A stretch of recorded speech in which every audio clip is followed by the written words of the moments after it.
Nikukaribishe kwenye Love Life Academy, na leo tuna mafunzo yatakayoweza kusaidia. Topic inasema siri 7 za mahusiano yatakayofanikiwa kirahisi. Huenda wewe unahitaji mafanikio kwenye ndoa, kwenye uchumba, kwenye maisha yote ya mahusiano. Huenda ulikuwa unaelekea talaka au upo kwenye kipindi cha kukataliwa au kwenye kipindi cha mabadiliko yasiyofaa kwenye maisha yako ya mahusiano. Zingatia haya, yatakusaidia 7. Cha kwanza, ongeza hofu kwa Mungu. Ulikuwa humjui Mungu, anza kuwa karibu naye. Ulikuwa hujaokoka, amua kuokoka na kumsogelea Mungu zaidi. Cha pili, jua mawasiliano ya mwenzi wako. Jua mawasiliano ya mwenzi wako. Nikiwa na maana gani? Mawasiliano ni kusoma, kujua mwenzako anataka nini kwenye mahusiano na mawasiliano. Kumbuka kuna wengine hawataki kulaumiwa, lakini kuna wengine wanapenda kuchati, kuna wengine wanapenda kupiga simu kuongea. Kwa hiyo kuna vitu tofauti tofauti vinavyowakilisha hali tofauti tofauti kwenye masuala ya mahusiano. Kwa ni vizuri uwe unajua wewe mwenzi wako ni mtu wa aina gani na anapendelea nini. Hicho kitaweza kusaidia katika kujenga mahusiano yako. Lakini cha 3, chunguza asilimia kati ya mahusiano katika interaction au mwingiliano. Kumbuka kuna mwingiliano negative na mwingiliano positive. Huenda mpo kwenye uchumba, lakini asilimia au pasenti ya kukutana au kuwasiliana ni ndani ya ndoa. Kukutana au kuwasiliana ni nadra sana. Ndio maana mahusiano mengi ya mbali huwa yanakuja kuvunjika, kwa sababu tunaanza kuwa na doubt na mashaka na wasiwasi juu ya yale mahusiano, mwisho wa mwisho kuja kuvunjika. Kwa hiyo ni lazima uchunguze, uangalie asilimia ya interaction. Kwa hiyo mwingiliano ule lazima uwe ni wa kuridhisha kama mahusiano yatakuja kufanikiwa. 4, yaangalia yametulia na ni bora. Angalia utulivu, angalia amani unayoipata, furaha na uhakika ule unaoupata. Kama hakuna hivyo, ina maana yale mahusiano hayataweza kuja kufanikiwa. Cha 5, utofauti kati ya wajenzi wa yale mahusiano. Je, mnaweza kurekebishana mnapo tofautiana?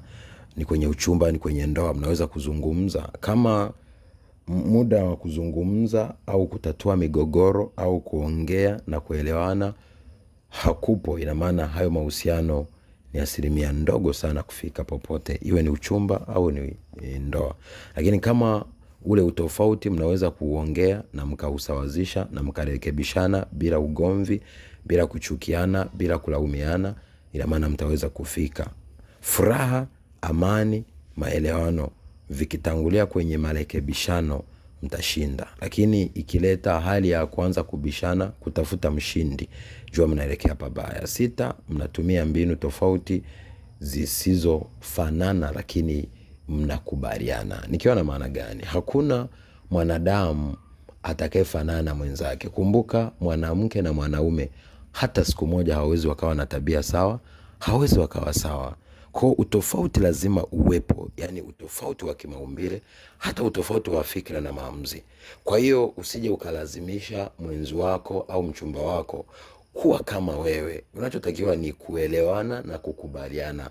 Udhaifu wa mwenzako unatakiwa uone kama njia ya kutengeneza, kukubali ule udhaifu na wewe pia, kwamba usije ukachukulia kwamba kwa sababu mtu hajafanya kama wewe unavyotaka basi ukamwona ni dhaifu. Hapana, wewe pia una upungufu wako na yeye ana upungufu wake. Cha msingi ni kuelewana na kujuana udhaifu wa mwenzako na kuvumilia, lakini pia na kurekebisha kama kubadilika wewe ili uweze kuendana na yeye, abadilike ili aweze kuendana na wewe.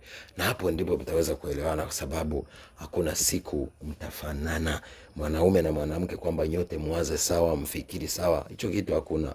Kwa hiyo kubaliana katika utofauti, na hapo ndipo mtaweza kufika. Lakini cha 7 na mwisho ni kukumbuka kwamba nyie sio mahasimu, bali ni watu ambao mnataka mjenge kitu kimoja kwa njia mbili au kwa vitu viwili tofauti. Kwamba huyu ni mwanamume ni mwanamke, ni vitu viwili tofauti, lakini mnataka mjenge kitu kimoja ambacho ni mahusiano. Sasa yale mahusiano lazima mjue sio mahasimu. Wengi tunapotofautiana au tofauti unapotokea, tunaanza kugombana, tunaanza kutukanana, tunaanza kugombana, amsalimiani. Unashangaa unalala siku nzima hujamsalimia mwenzako, uweze ukamhudumia, uweze ukafanya nini. Tofauti ukitokea, ondoka, mimi sikutaki. Hayo yote, hakuna siku utapata mtu ambaye ni kamili duniani. Mungu angetuumba kamili, basi tusingekuwa na dhambi. Lakini kwa sababu sisi wanadamu tuna mapungufu, ndio maana Mungu huwa anatusamehe na anataka tuombe rehema kila wakati. Kwa hiyo na wewe kubali madhaifu ya mwenzako, sio mahasimu. Hata kama mna idea mbili tofauti, basi muelewane, mkubaliane, mfanye maamuzi yatakayoleta matokeo mazuri, na hapo ndipo mtakapoweza kustawi na kupata matokeo mazuri, iwe ni kwenye uchumba, iwe ni kwenye ndoa, au kuvunja taraka na kuweza kurudiana. Nawapenda in Jesus name. Thank you for watching.